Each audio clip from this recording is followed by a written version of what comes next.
예, 우리 끝까지 찬양한 사여전도회는 사여전도회 식사 때 저희 내외를 초대해 준 여전도회입니다. 네, 저희 내외 때 식사를 초대해 준 오여전도회도 원하면 언제든지 앞에서 특송할 수 있는 기회를 주겠습니다. 제가 여기 앞에서 이렇게 보면은 우리 장로님 두 분이 참 너무 감사해요. 네, 이렇게 앞에 자리에 앉아주시고 이렇게 본이 되어주셔서 감사한데, 이제 여기 김중필 집사님이나 이런 분이 올라오면 우리 김강단 장로님이 이렇게 카메라 사진을 찍어요. 오늘 정글재 집사님 올라오니까 정규영 장로님.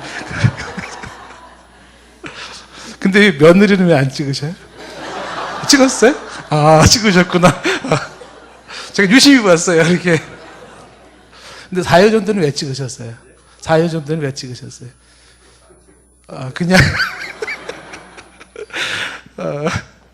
아이고, 참, 감사합니다. 저도 나중에 제 아들이나 며느리 올라오면 저도 여기서 찍을 거예요, 이렇게. 네, 감사합니다. 우리 오늘 한번 성령 충만에 대한 이야기를 좀 하겠는데요. 성령 충만한 믿음. 자, 한번 우리가 많이 들어본 이야기이기도 하지만 한번 정리를 좀 해봅시다. 자, 성령 충만이란 무엇인가? 자, 이 얘기부터 하면은요. 에베소서 5장 18절 말씀이 성령 충만을 설명하는데 아주 적격이에요. 다 같이 한번 읽어볼까요? 시작.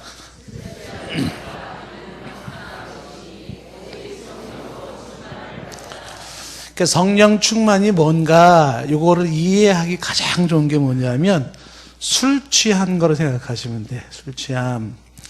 그러니까 이 술 취한 거하고 성령 충만한 거하고는 굉장히 비슷해요. 그러면서도 차이가 있습니다. 자, 어떤 유사성과 차이점이 있냐면 술에 취하면 술 기운에 사로잡혀요. 그런데 성령 충만하면 성령 기운에 사로잡혀요. 예. 술 취하면 말이 많아져요. 쓸데없는 말이. 근데 성령 충만해지면 말이 많아져요. 필요한 말, 진리의 말을 많아져요. 술을 취하면 용감해져요. 만용이죠, 만용. 성령에 충만해지면 용감해집니다. 주가 주시는 담대함으로 순교도 불사해요. 예. 근데 술이 취하면은 특징 중에 또 하나가 뭐냐면 노래를 불러요.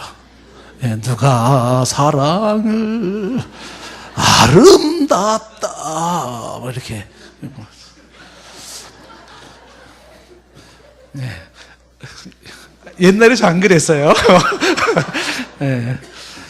노래를 부르는데 성령이 충만해져도 노래를 불러요. 성령이 충만한 무슨 노래 부를까요? 시와 찬미와 신령한 노래를 쫙 계속 부르는 거예요. 찬양이 끊어지지가 않아요. 술 취하면 또 하나의 특징이 뭐냐면 냄새가 나요. 악취. 근데 성령이 충만해지면 냄새가 나요. 그리스도의 향기. 예. 술이 취해지면 특징이 필름이 자꾸만 뚝뚝 끊어져요. 그래서 생각이 왔다리 갔다리 했던 말 또 하고 이렇게. 성령이 충만해지면 필름이 끊어져요. 어떤 필름일까요?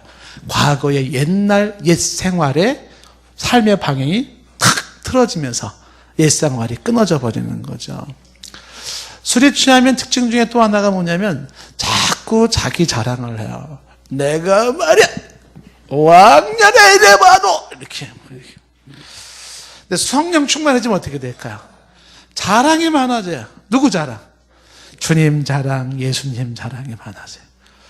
그러니까 성령 충만이 어떤 건가요? 이렇게 궁금하신 분들은 술 취한 사람을 생각해라. 왜 에베소 5장 18절에 술 취하지 말라라는 이야기하면서 성령의 충만함을 받으라 했냐면 그 술 취함과 성령의 충만함은 아주 비슷한데 저와 여러분들은 술에 취하여서 술 기운으로 말이 많고 만용에 고성방가에 악취에 이런 삶이 아니라 성령이 충만해져서 성령의 기운에 사로잡혀서 진리를 말하고 주 안에서 담대함을 갖고 시와 찬미와 신령한 노래를 부르고 그리스도의 향기를 바라며 삶이 바뀌어지고 예수 자랑하는 이 성령 충만함을 받으라. 성경이 얘기를 하는 것이죠. 자, 그러면 충만이 그런 거구나 이렇게 쉽게 일단 생각할 수가 있습니다. 그렇다면 성령 충만하면 좋은 점이 뭐가 있을까요?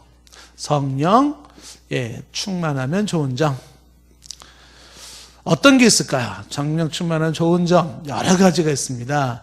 성령 충만을 하지 못한 사람이 신앙생활하면서 굉장히 손해보는 사람입니다. 첫째, 어떤 좋은 점이 있냐면 성령이 충만해지면 영적인 세계 혹은 영적인 가치 이렇게 말할 수가 있는데 영적인 세계, 영적인 가치에 눈이 열립니다. 영적 세계나 영적인 가치에 눈이 열린다. 그러니까 성령이 충만하면 충만할수록 영적인 것들에 대한 그 눈이 열려서 남이 보지 못하는 걸 보는 거예요. 구원의 도, 십자가의 도. 보통 사람들이 십자가의 도가 안 보입니다. 그것이 얼마나 어마어마한 것인지 안 보여요. 근데 성령이 충만하면 십자가의 도가 이 놀라운 도가 쫙 보이고요. 그 다음에 이 성령으로 충만해지면 말씀이 얼마나 기가 막히게 달콤한지 그 말씀의 달콤한 맛을 보게 되고 기도할 때 기도의 기쁨을 경험하게 되고 봉사나 전도할 때도 기쁨을 경험하게 돼요. 그러니까 영적인 가치, 영적인 세계에 눈이 열려지는데 성령이 충만할 때 모습이다. 심지어는 이 영적 세계와 영적인 가치에 눈을 열리는 이 모습에서 이 성령이 충만할 때 우리의 싸움이 바로 공중의 권세 잡은 사탄과의 싸움이라는 사실을 알게 되고 그래서 이 사탄과의 싸워서 이길 수 있게 돼요. 그런데 성령이 충만하지 아니한 사람은 이런 영적 세계의 이야기가 보여지지가 않아요. 알려지질 않는 거예요. 구원에도 십자가도 모르고 말씀은 읽으면 졸립고 기도하면 졸립고 봉사 또 해야 돼. 짜증나고 전도 안 해요. 막 이렇게 되는 거죠. 더군다나 지금 내 삶의 배후에는 그 악한 영들과 영적 전투가 있다는 것도 몰라요. 보이지가 않습니다. 우리가 지금 싸워야 하는 것은 이 영들과의 싸움이에요. 치열하게. 그런 싸움에서 담대함으로 승리해야 되는데 그 싸움도 보지 못해요. 그러니까 성령 충만한 사람이 영적인 눈이 확 열려서 우리가 보이는 게 전부다가 아니라 보이지 않는 더 깊은 심오한 세계들이 있다는 것을 알게 되는 것이에요. 그 성령 충만하지 못한 사람들은 교회는 열심히 다니지만 이 영적인 세계에서 일어나고 있는 그 모든 신비한 것들을 모르는 거예요. 그게 좀 다 놓치게 되는 거죠. 그게 보통 이제 그 공부를 많이 하신 사람들 중에서도 성령이 충만하지 않아서 이 영적인 얘기를 하면요 거의 겉돕니다. 굉장히 겉돌아요. 그래서 이제 그 종교학에서 강조하는 것이 뭐냐면 종교 현상학이라는 게 있습니다. 이제 그런 이론들이 왜 나왔냐면 종교 현상학이라는 것은 종교를 가진 사람들을 보면은 그 종교를 가진 사람들의 세계에서 과학으로 설명할 수 없고 논리로 설명할 수 없고 학문으로 설명할 수 없는 신비한 일들이 나타나더라는 거예요. 그래서 종교 형상에서 강조하는 건 뭐냐면 학문적으로 접근하지 마라. 과학적으로 접근하지 마라. 상식적으로 접근하지 말라는 거예요. 그냥 눈에 보이는 현상을 일단 인정하고 들어가라는 거예요. 그런 얘기 왜 나오는 거냐면 그 종교계에서 일어나고 있는 그 신비한 세계가 있다는 거죠.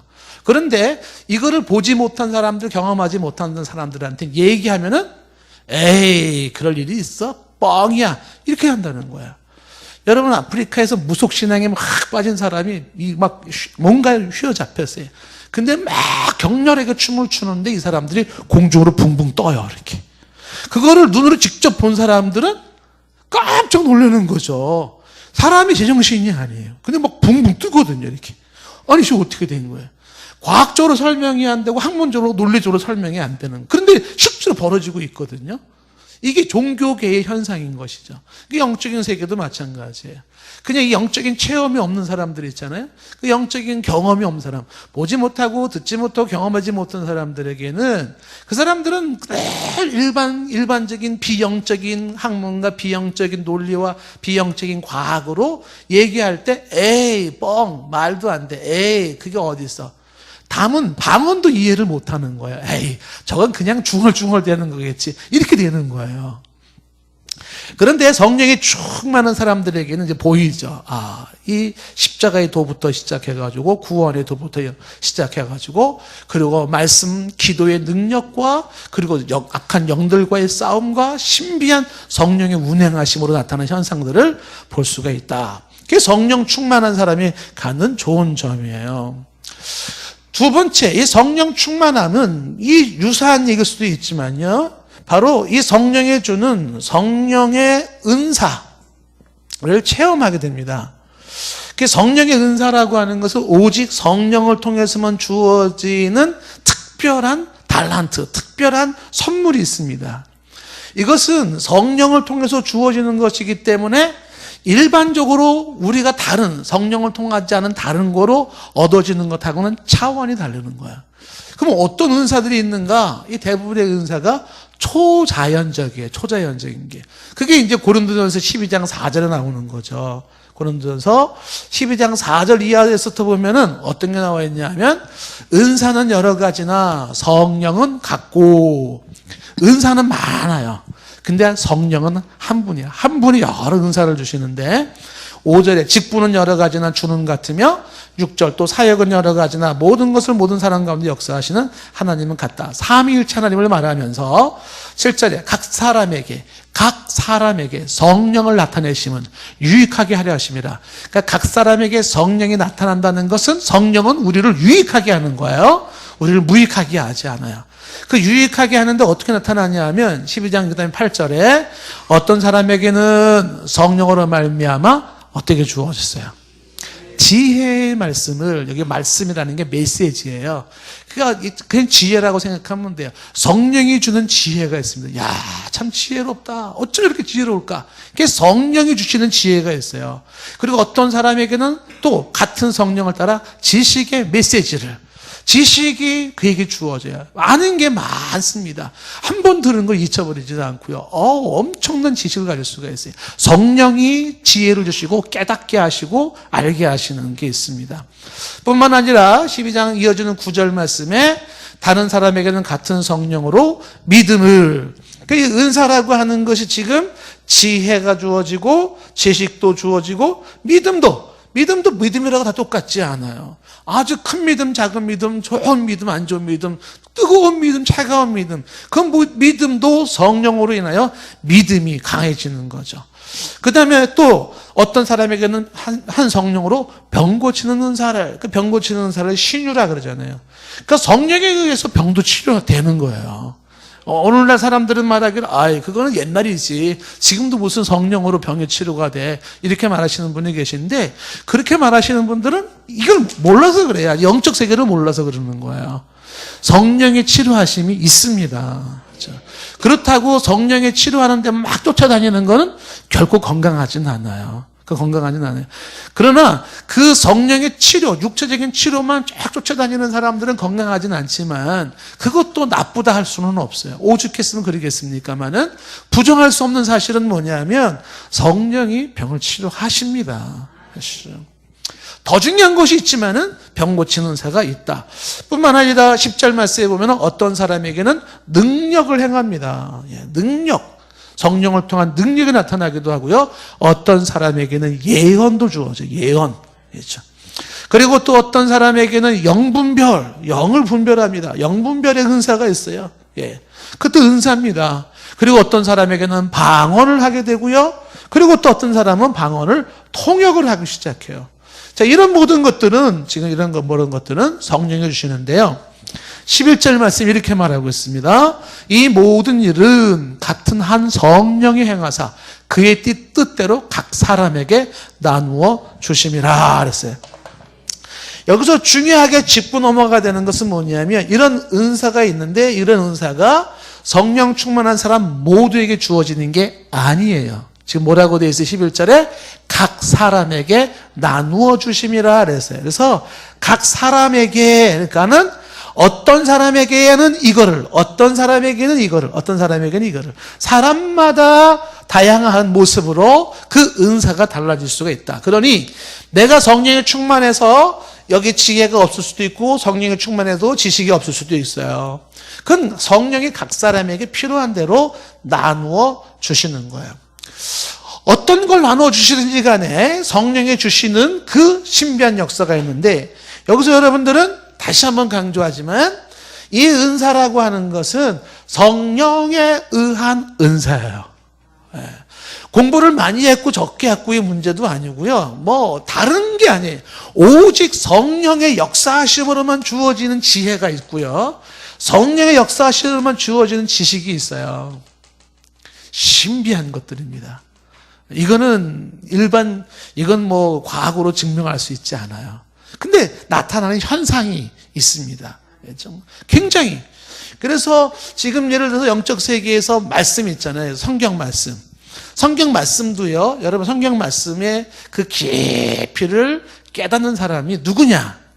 공부를 많이 한 사람이 성경을 읽으면 잘 깨달아질까요? 천만의 말씀입니다. 공부를 많이 못한 사람들의 성경을 보면 너무 어려워, 이해가 안 돼. 그럴까요? 그렇지 않아요. 참 묘해요.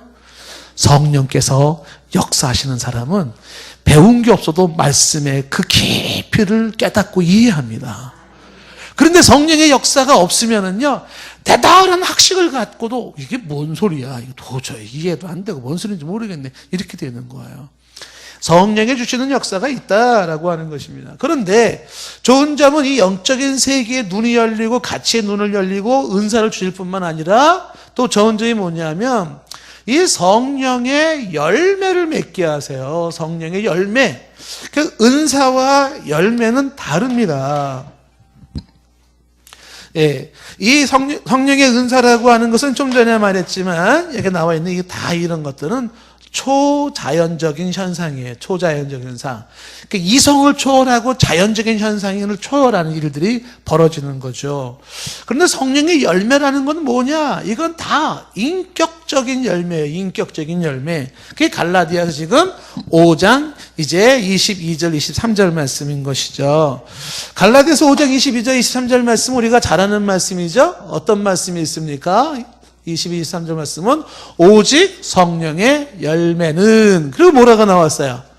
사랑과 희락과 화평과 그 다음에 오래 참음과 자비와 양성과 충성과 온유와 절제니, 이렇게 되어 있죠. 절제니.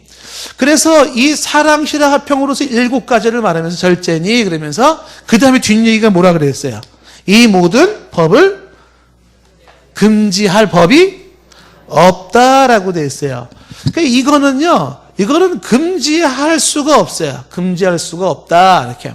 무슨 얘기입니까? 초자연적인 은사는 각 사람에게 나누어주는 거예요. 각 사람에게. 그런데 성령의 열매는요, 그 모든 사람에게 주어지는 거예요. 그래서 사실 성령의 은사라고 하는 이 내용보다도 더 고차원적인 필연적으로 주어지는 현상은 인격의 열매예요. 그래서 성령이 충만하다고 말하는 사람들 중에 막 신비한 역사가 막 나타나는데 인격의 열매가 도무지 맺혀지지 않은 사람이 있다. 그러면 가짜일 확률이 높아요. 그거는 사탄에 의해서 혹은 다른 귀신에 의해서 할 수는 혹은 속임수일 수가 있습니다. 왜냐하면 이거는 금지할 법이 없어요. 이 열매라고 하는 것은. 그래서 성령이 충만한 사람들에게는 필연적으로 사랑, 희락, 화평부터 이 열매가 주어진다라는 것입니다. 주어져요. 우리가 오늘 설교 말씀 들었잖아요. 하나님의 나라는 먹고 마시는 것이 아니라 뭐라 그랬어요? 의와 평강과 희락이라 그랬잖아요. 그러니까 이 하나님 나라에 대한 이야기, 성령의 열매란 말이에요. 그러니까 우리 성령 오늘 말씀도 그런 거 아니에요. 그렇죠? 하나님 나라는 먹고 마심이 아니라 성령 안에서 의와 평강과 희락이다. 성령 안에서. 그래서 성령이 주시는 사랑의 열매가 첫 번째예요. 그 다음에 기쁨이 있고 화평. 오늘 얘기를 했잖아요. 그렇죠? 우리 박수정 권사님도 기도했어요. 어떻게 하겠어요? 하나님께서 우리에게 지금 힘써 세워야 할 것은 뭐라고 그랬어요? 힘써 세워야 할 것은 바로 화평의 일과 그 다음에 덕을 세우는 일이라고 했잖아요. 화평, 피스. 이거에서 화평을 만드는 사람, 피스메이커. 이거 성령의 열매로 주어지는 거예요. 평안. 이거 화평, 피스, 에이레네, 샬롬. 이것은 세상이 주는 것과 같지 아니한 내 영혼의 기쁨이에요. 잔잔하게 나를 사로잡는 것이 성령으로부터 주어지는 피스, 평화. 예. 이 평화는 하늘로부터 내려오는 거죠. 예. 하나님이 주시는 것이고 내 영혼에 주어지는 것이에요. 인내도요, 성령 충만할 때 더 인내가 더 잘 되는 것이고요. 자비나 착한 거나 충성이나 온유와 절제까지, 셀프 컨트롤까지, 이게 뭐예요? 성령이 맺게 하는 열매다라는 것이죠. 그러니까 성령이 충만하면 충만할수록 이 열매가 많이 맺히고요. 성령이 충만하지 않으면 않을수록 이 열매는, 성령이 주는 이 열매는 그리 크지 않습니다. 성령이 충만하면 충만할수록 이 열매가 맺혀지는 것이 성령이 주는 모습이죠. 우리가 부러워해야 될 성도는 어떤 성도냐면 성령이 충만한 성도고요. 부러워할 교회는 어떤 교회냐면 성령이 충만한 교회인 거예요. 기도해 주세요. 주여 성령 충만하게 하옵소서. 늘 주여 성령 충만한 교회 되게 하옵소서. 저는 기도하는데 유치부 아이들부터 주여 어린아이들부터 성령이 충만하게 없어서, 예, 아기였던 그 사무엘부터, 예, 어린 시절부터 여호와의 말씀하옵소서 주의 종이 듣겠나이다. 얼마나 멋있어요. 조그마한 애가 그 마음을 갖는 거예요. 여호와의 말씀하옵소서 주의 종이 듣겠나이다. 요시야 같은 왕은 어떻게 했어요? 8살 때 여호와를 찾았더라. 8살 그 어린애가 여호와를 찾았어요. 하나님, 당신을 구합니다. 당신을 만나고 싶습니다. 8살 때. 와, 이게 좀 얼마나 복입니까? 애들이라고 이렇게 무시할 수 있는 건 아니에요. 어린 시절부터 하나님의 음성을 듣기를 사모하고 주를 찾을 수가 있거든요. 예. 그 모습들, 그렇죠? 성령의 열매 속에서 우리가 꿈꿀 수 있는 건데 성령의 충만한 자의 모습이다라는 것입니다. 자, 그런데 이 성령이라는 것은요, 분명히 하나님께서 성령에 대한 약속을 해주셨어요. 성령에 대한 약속이 어떻게 되어 있냐 하면 사도행전 1장 4절 말씀에 이렇게 되어 있어요. 사도행전 1장 4절 1장 4절 말씀에 보시면 사도와 함께 모이사 그들에게 분부하여 이르시되 예루살렘을 떠나지 말고 내게서 들은 바 아버지께서 약속하신 것을 기다리라. 아버지께서 약속하신 것을 기다려라. 그게 뭘까요? 이어지는 5절 말씀에 요한은 물로 세례를 베풀었거니와 너희는 몇 날이 못되어 성령으로 세례를 받으리라. 그래서 주님께서 말씀하시기를 예루살렘 떠나지 말아라. 약속하신 것을 기다려라. 성령으로 세례를 받을 것이다. 뭐 성령 세례와 성령 충만의 차이점을 신학적으로 다양하게 설명할 수 있지만 성령을 받으리라. 성령 세례를 받으리라. 그랬고 지금 이스라엘 백성들이 이제 떠나지 않고 주님의 말씀대로 예루살렘에 모였더니 1장 8절에 이어지는 8절 말씀에 성령이 그들에게 임하셨어요. 그래서 그 성령이 임하심으로 이들은 이제 어떻게 됐어요? 권능이 주어지죠. 이 권능이라는 단어 주목하셔야 돼요. 성령이 너에게 임하시면 너희가 권능을 받게 되는 이 권능이라는 말이 다이나마이트의 어원이에요. 두나미스. 그 다이나마이트 같은 폭발력, 파괴력, 그 강함이 너희에게 주어지는 거야. 성령을 통해서 주어지는 이 놀라운 폭발적인 역사가 있는데 그 힘으로 너희가 예루살렘부터 유다와 사마리아 땅끝까지 이르러 주님의 증인이 된다는 거예요. 성령이 충만해질 때 여러분 권능을 받게 되는데 그것은 다 하나님이 약속하신 거예요. 성령을 기다려라. 성령을 받아라. 라고 말하고 있는 것이죠.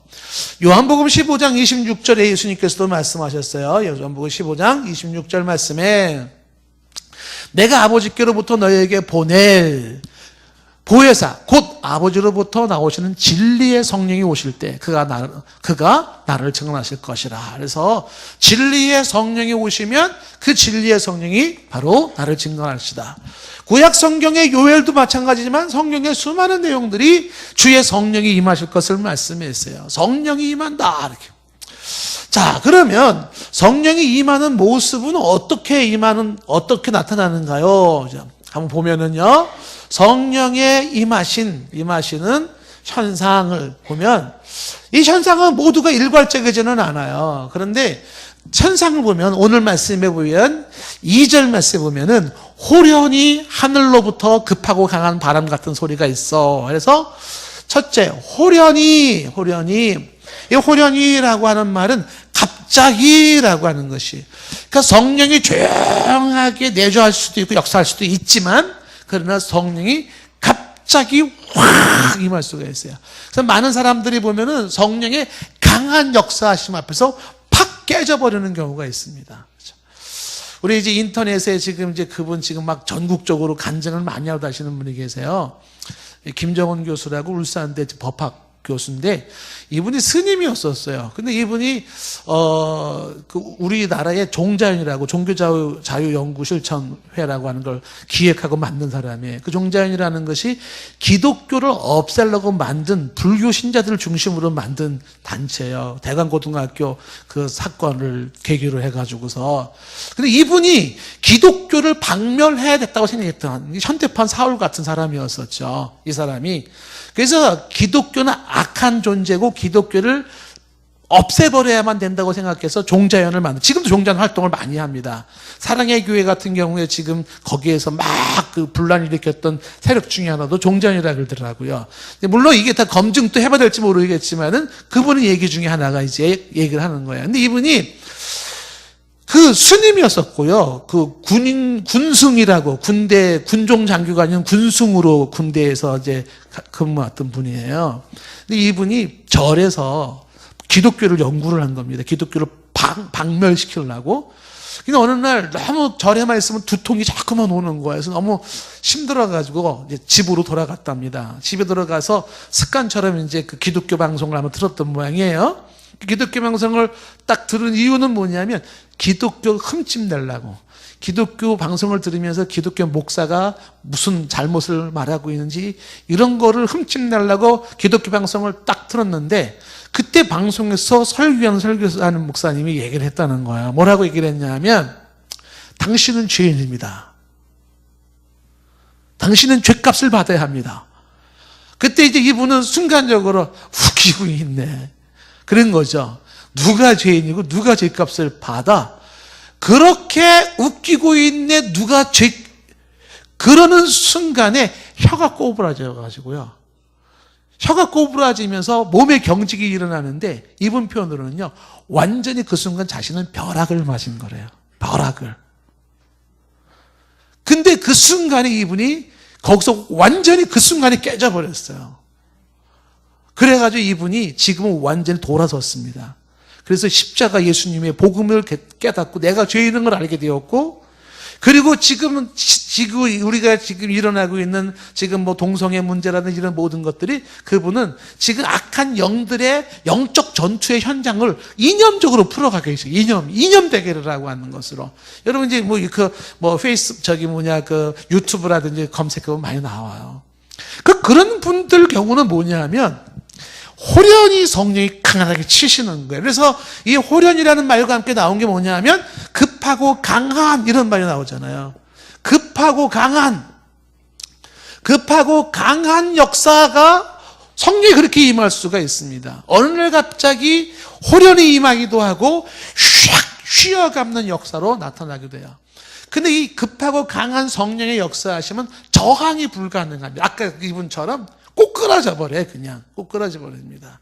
근데 저항이 힘들어지는 거예요. 저는 이런 경우를 저도 경험을 해봤지만은 많은 사람들의 고백을 들어요. 제가 알고 있는 주변의 사람들 중에 정말 모태 신앙으로 커는데도 예수님 십자가 얘기가 도무지 들어오지 않은 사람이 있었어요.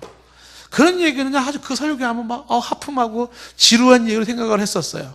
근데 어느 집회를 갔는데, 집회가 4일 동안 집회가 다 예수 복음, 예수 십자가 얘기를 하는 거예요. 첫째 날 몸 비비꼬고, 둘째 날 또 저 설교 하나 길어오는데, 셋째 날 변함없는 주님의 십자가 복음을 얘기하는데요, 눈물 콧물을 쏟으면서 사람이 완전히 그 십자가 앞에 깨져버려요. 완전히 깨져버렸어요. 본인도 그렇게까지 십자가가 나의 사건으로 그렇게 절절하게 와닿을 줄은 몰랐죠. 아, 내가 이렇게 죄인이었구나. 주 예수의 십자가 사랑이 이래도 큰 것이었고 그 사랑이 나를 살게 하는 것이었구나.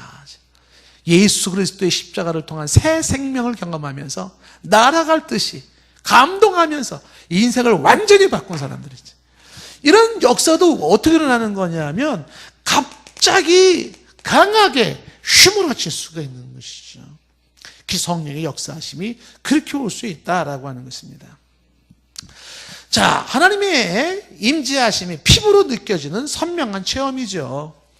그러면서 느껴지는 게 뭐냐면 지금 뭐라고 되어 있어요? 오늘 말씀 보시면은 이렇게 되어 있어요. 성령이 호련히 하늘로부터 급하고 강한 바람 같은 소리가 있어. 그래서 청각적인 현상이 나타나요. 이것은 모든 사람에게 다 획일적으로 이렇게 나타나는 건 아니에요. 그런데 어떤 경우에는 청각적인 현상으로 귀에 들리는 거죠. 이 들리는 현상이 나타나기도 해요. 피부로 느껴집니다. 피부로 느껴집니다. 예. 저도 많이 경험을 했어요. 어떤 순간은요, 하나님 앞에서 정말 너무너무 선명하게 제 어깨로 손을 딱 잡고 계시는 주님. 이거는요, 기도 중이지만은 의식이 말짱한 상태에서 느끼는 거예요. 확실하게. 쫙. 지금 이제 이런 경험하신 분들이 굉장히 많이 계셔요. 예. 우리 새마을 운동을 일으키셨던 분이시잖아요. 덴마크 가가지고서, 지금 막 그 운동하고 오시. 이분도 어릴 때 시골에서 아주 새벽에 눈 푹푹 빠지면서 캄캄한 밤에 시골 마룻바닥에서 이제 기도를 하고 그러는데 너무 춥죠. 눈 푹푹 빠지는 시골 교회 얼마나 참 마룻바닥 춥습니까? 근데 문이 삐걱 열리면서 그 문 넘어가 아마 담임 전도사님이 계셨던 모양이죠. 현사님이 나와가지고 담요를 이렇게 덮어주더라는 거야. 그래서 그냥 추위 이기고 뭐 불도 없는 캄캄한 속이지만은 그래서 기도를 많이 했어요. 그래서 담요 갖다 주려고 보는데 담요가 없대요. 따뜻하게 기도를 했는데 일어나 보니까 담요가 없는 거예요. 분명히 문소리 들리고 찾아와서 얹어줬는데. 가끔 성령의 역사하실 때는요, 피부로 느껴집니다. 피부로 느껴지고 어떤 때는요, 선명하게 음성도 들려요. 음성도 들립니다. 이름을 불러요. 이름을 부릅니다.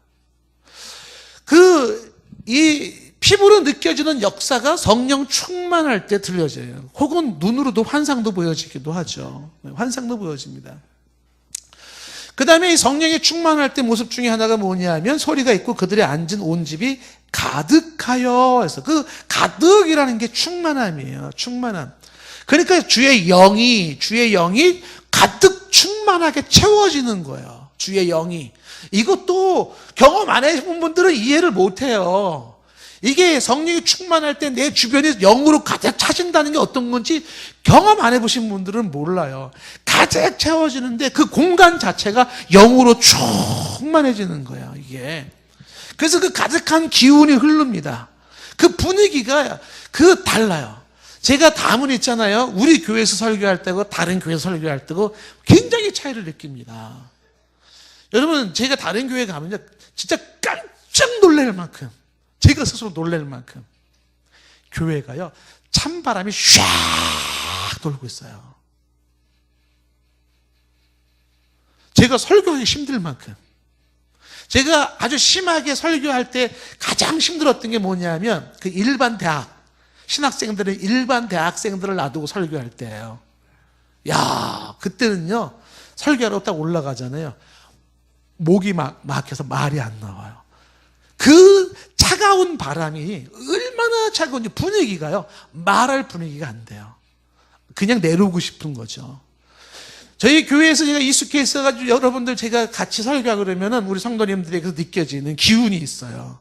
그 기운은요, 지금 굉장히 나름 그 충만한 기운이 느껴져요. 그런데 다른 교회가 설교를 하면 교회가 어떠냐면 정말 냉랭합니다.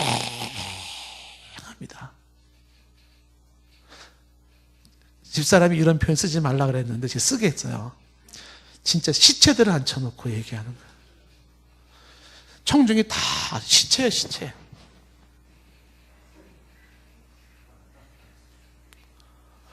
진짜 사는 것 같은데 시체. 웃지도 않고 아멘도 안 하고 끄떡끄떡도 없고, 이게 지금 내가 되는 건지 안 되는 건지. 무서워요. 무서워요. 빨리 도망치고 싶어요. 좀비가 아니어서 다행인가요? 이 성령이 충만하면은 그 충만한 분위기가 그 공간에 쫙 가득 찬 영이. 그래서 충만한 분위기가 있어요. 그게 지금 뭐라고 표현하고 있냐? 오늘 이게 그들이 앉은 온 집에 가득하여 그랬어요. 온 집에. 오이콘이라고 하는 것을 성전이라고 말할 수 있는데 성전에 가득합니다. 충만함이 있어요. 그 충만한 분위기 속에서 기쁨이 느껴지고 감동이 느껴지고 거기에서 막 역동성이 느껴지고 막 설레임이 느껴지고 은혜가 느껴지고, 그 충만함 속에서 어떤 경우에서 막 절로 춤이 나오기도 하고 막 그냥 그곳에 떠나고 싶지 않고 머물고 싶어지고 막 믿음이 꿈틀대고 막 그러는 거예요. 이 자연스러운 성령의 역사하심이 이런 거예요. 저는 제가 우리 찬송 인도하시는 분들한테 제가 자꾸 얘기하는 게 있어요. 앞에서 인도할 때 뭐 손 드세요, 하나님께 박수 치세요, 일어나세요, 춤추세요, 이런 거 하지 말라는 거예요. 저는 그 너무 인위적이에요. 너무 인위적이에요. 그러지 말고 그냥 성령의 충만함으로 찬양해라. 그러다가 손을 들고 싶으면 손을 들고, 춤추고 싶으면 춤추고, 박수 치고 싶으면 박수 치고, 그건 알아서 하게 내버려 둬야지. 꼭 인위적으로 일어나세요, 박수 치세요, 손 드세요. 왜 그렇게 하는지 모르겠어요. 그렇죠? 저는 그리고 하나님께 가서 박수 치겠습니다, 이거 참 마음에 안 들어요. 하나님, 그럼 하나님이 좋아해? 나는 이상해요. 하나님은 우리가 정의를 해가고 공의를 해가는 삶을 통해서 기뻐하시는 것이지, 삶은 지질이 살아놓고 우리 하나님께 박수하겠습니다 그러면 하나님이 입이 이만큼 벌어집니까? 그런 것 좀 안 했으면 좋겠어요. 그래서 우리 전도사님, 목사님들 제가 찬송 인도할 때 그런 거 하지 마라, 시키지 말라는 거예요. 성령이 충만하면 그 충만한 분위기에서 우러나는 게 있어요. 그 우러남이 뭐냐면 어떤 때는요, 정말 자리에 앉지 못하고 무릎 꿇고 내려와서 무릎 꿇는 경우도 있습니다. 어떤 경우는 정말 일어나서 춤 덩실덩실 출 수도 있고요, 박수를 치길 수도 있고, 그건 성령의 역사하심이 그 충만한 분위기에서 나타나는 거예요. 그런 게 그 충만함 속에서 나타나는 거다라는 게, 충만한 분위기가 압도하는 것이다. 그런데 성령이 충만하지 않은 곳은 특징이 냉랭하고 무미건조하고 지루하고 차갑고 분열이 일어나고 반목이 있고 소모적이고 은혜도 없고 감동도 없고, 이게 성령이 충만하지 않은 거예요. 제가 지금 우리 교회를 향해서 은근히 사실 걱정이 되는 게 있어요. 뭐냐면 이 성령 충만이 식어지고 있지 않은가. 저는 이 부분에 대해서 나름, 그 중에 하나가 뭐예요? 성령 충만하지 않을 때 나타나는 현상이 뭐라고요? 냉랭하고 무미건조해지고 지루해요, 차가워요. 기도하라 그러면요 5분을 못 견딥니다. 그렇죠? 자기 깐에는 한참 50분 기도한 것 같아요. 시계 보니까 5분밖에 안 지났어요. 와, 되게 시계가 안 가네 정말. 성령 충만하지 못한 사람들의 모습이에요. 근데 성령 충만한 사람은요, 기도를 내가 딱 5분 한 것 같아요. 근데 시계를 보니까 50분이 지난 거예요. 더 하고 싶어지는 거죠. 여러분, 우리 교회가 메마른 교회 되지 않기를 바랍니다. 우리 교회가 냉랭한 교회가 되지 않기를 바랍니다. 주의 영으로 충만해. 그런 교회가 좋은 교회의 모습인 것이죠. 이 성령의 충만함은 그 다음에 3절에 보니까 불의 혀같이 갈라지는 것들이 보였어요. 그건 뭐예요? 시각적인 모습까지도 나타난다라고 하는 시각적인 모습이에요. 불의 혀같이 갈라진다. 이 혀가 방언이기도 한데요, 불은 하나님의 임재를 말하는 거 아닙니까? 그 시각적인 현상들이 보여지기도 합니다. 눈으로 보여지기도 하고 영적인 것이 보여지기도 해요.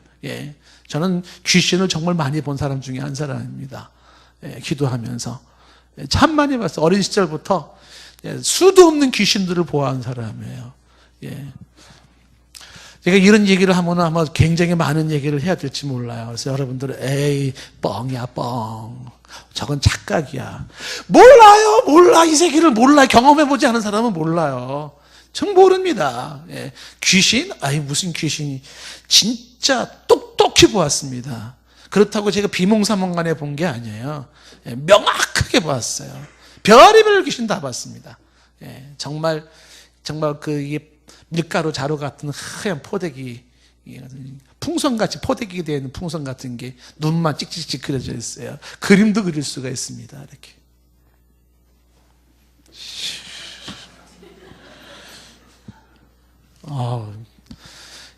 웃음이 나오죠? 한번 만나보세요. 머리가 삐쭉삐쭉 씁니다, 이게. 네, 진짜 이때는요, 방언 기도 외에는 기도가 안 나와요. 다른 기도 가지고는 안 됩니다. 아유, 말도 못해요. 빨리 지워야 돼. 상상하실라. 제가 이 귀신 얘기는 여러분들이 얘기하기는 여러분들이 아마 소화를 못 하실 분들이 많을 거예요.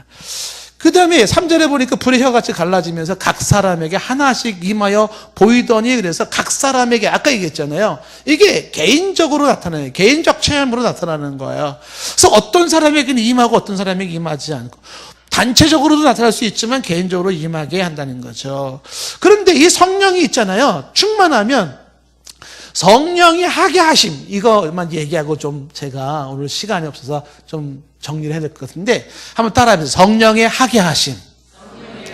이 성령이 충만할 때 좋은 점 중에 하나이기도 한데요, 성령이 하게 하심이 있어요. 이게 그래서 지금 뭐라고 되어 있니? 2장 4절 말씀 보시면 그들이 다 성령의 충만함을 받고 성령의 말하게 하심을 따라, 말하게 하심을 따라서 다른 언어로 말하기 시작했다는 거잖아요. 방언에 대한 얘기는 나중에 설명을 하더라도 성령이 말하게 하심이 있구나, 성령의 하게 하심이 있는데 지금 말하게 하심도 있지만은요, 성령이 말하게 하셔요. 말하게 하셔요. 그런데 성령이 하게 하심이 그뿐만이 아니에요. 요한복음 14장 26절에 보시면, 요한복음 14장 26절에 성령이 생각나게도 하세요. 생각나게 하심. 뭐라고 쓰여있나요? 요한복음 지금 14장 26절에 보혜사 곧 아버지께서 내게 보내실 성령, 그가 너희에게 모든 것을 가르치고 내가 너희에게 말한 모든 것을 생각나게 하리라. 생각을 내가 내는 게 아니라 그분이 나게 하세요.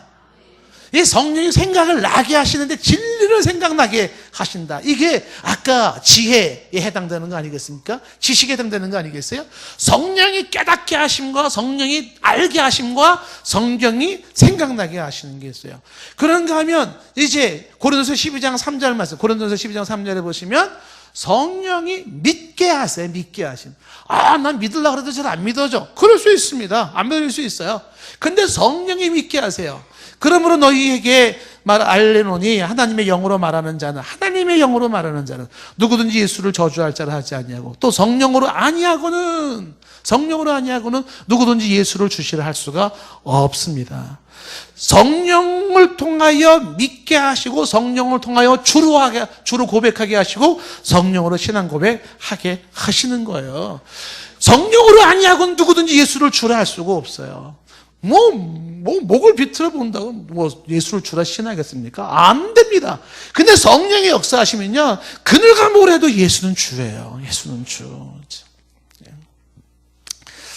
제가 지금 오늘 여기쯤 들어오기 전에 우리 그 막내가 이렇게 이제 카카오톡으로다가 영국에서 지금 문자가 왔는데, 지금 영국의 그 에딘버러에 지금 갔대요. 내일 주일인데 거기 에딘버러의 교회에 좀 가볼 만한 교회가 없냐 이렇게 얘기를 해서 제가 에딘버러의 몇 교회를 이렇게 추천을 해줬습니다. 예.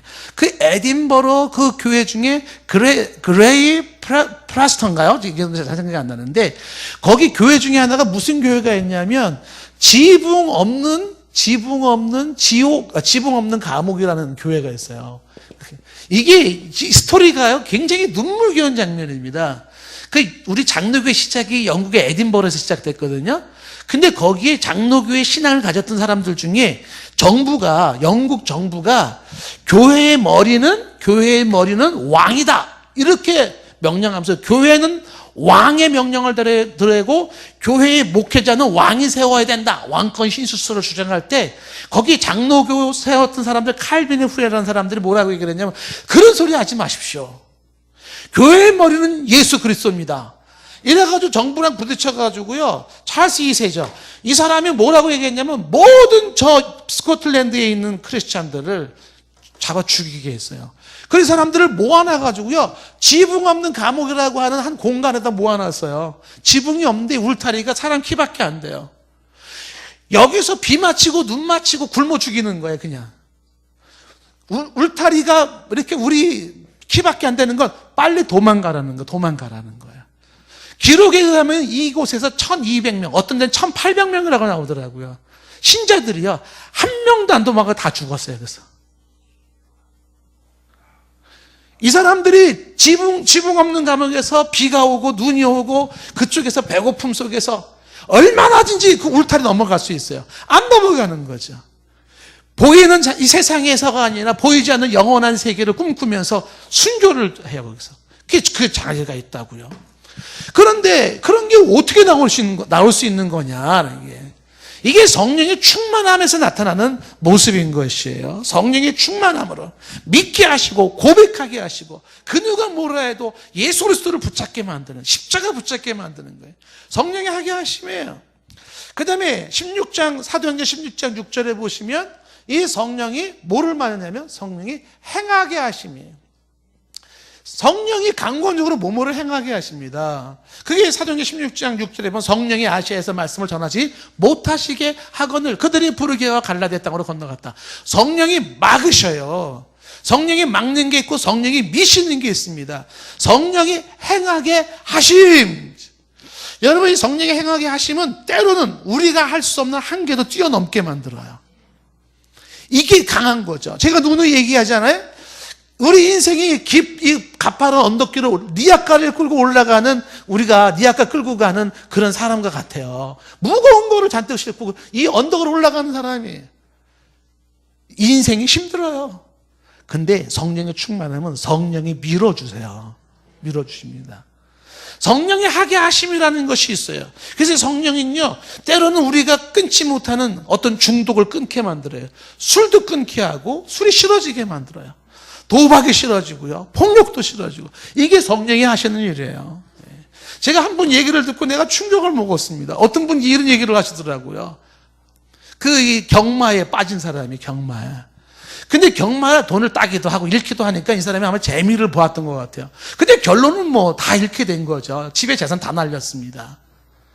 근데 설상가상으로 그 집의 아들내미가 이 폐에 문제가 생겨가지고요, 수술을 받게 됐어요. 안 받으면 애가 생명이 위험한 거예요.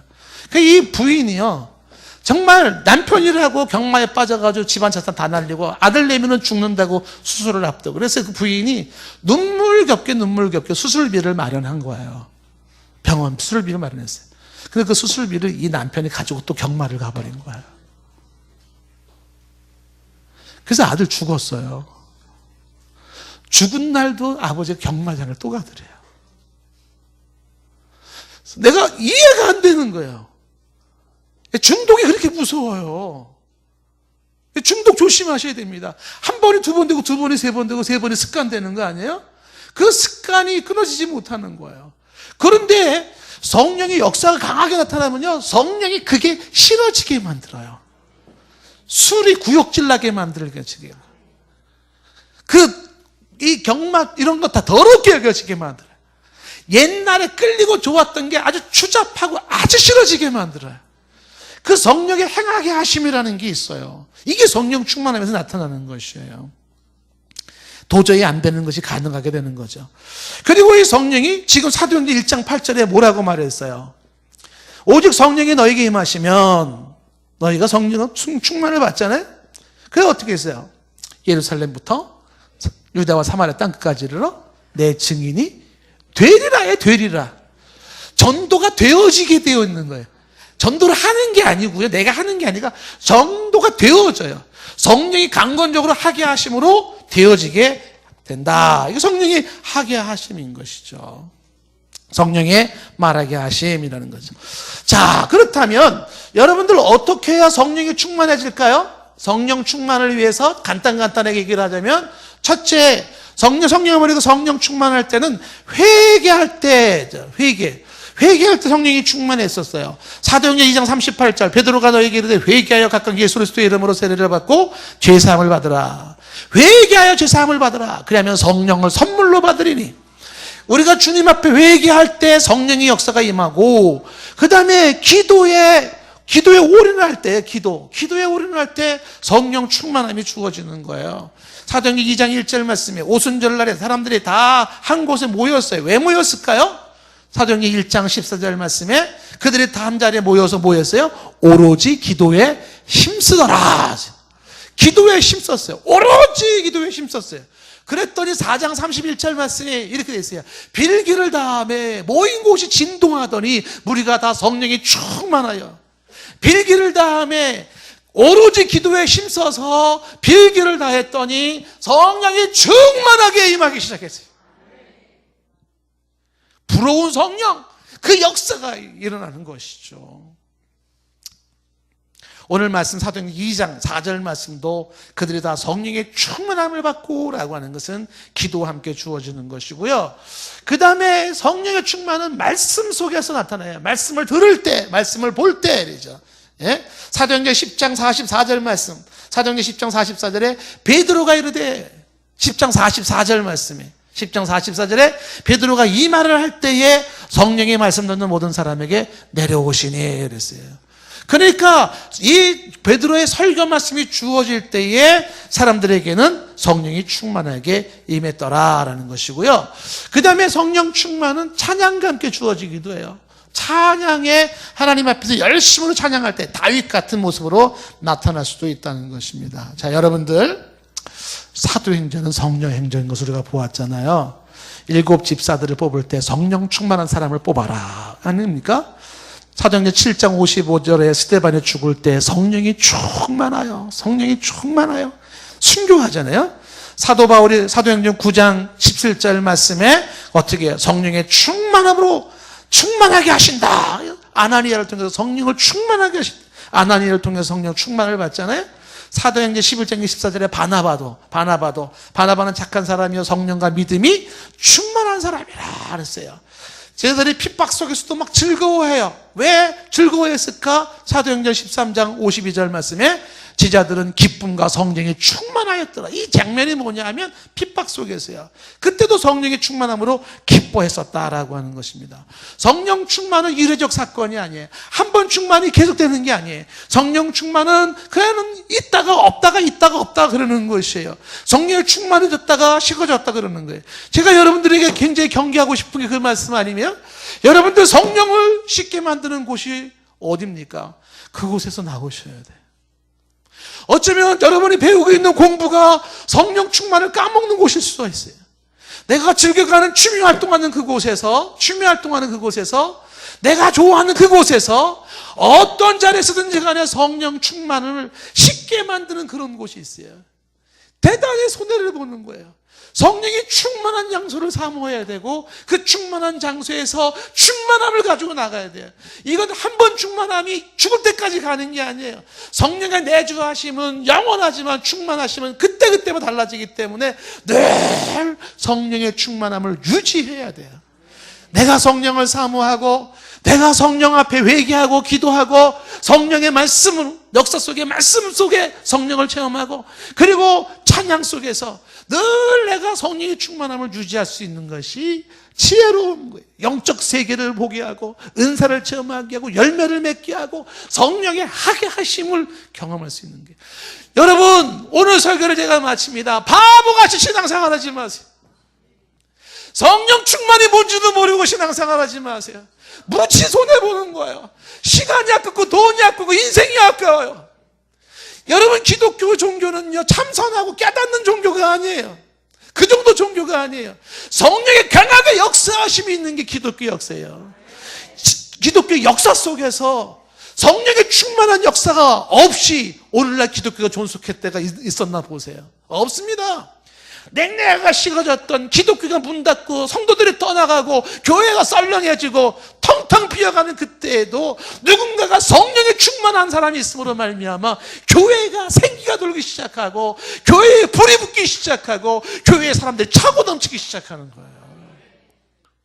성령 충만함 없이 신앙생활 하려고 하는 사람은 바보입니다. 너무너무 귀중한 걸 놓치고 있는 거죠.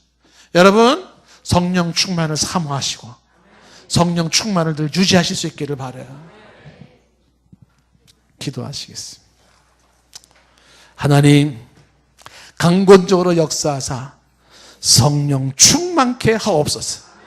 평생 주의 성령으로 충만한 삶을 살게 하여 주시옵소서. 역사하여 주시옵소서. 강하게 성령으로 충만하게 하옵소서. 예수님의 이름으로 기도드리옵나이다.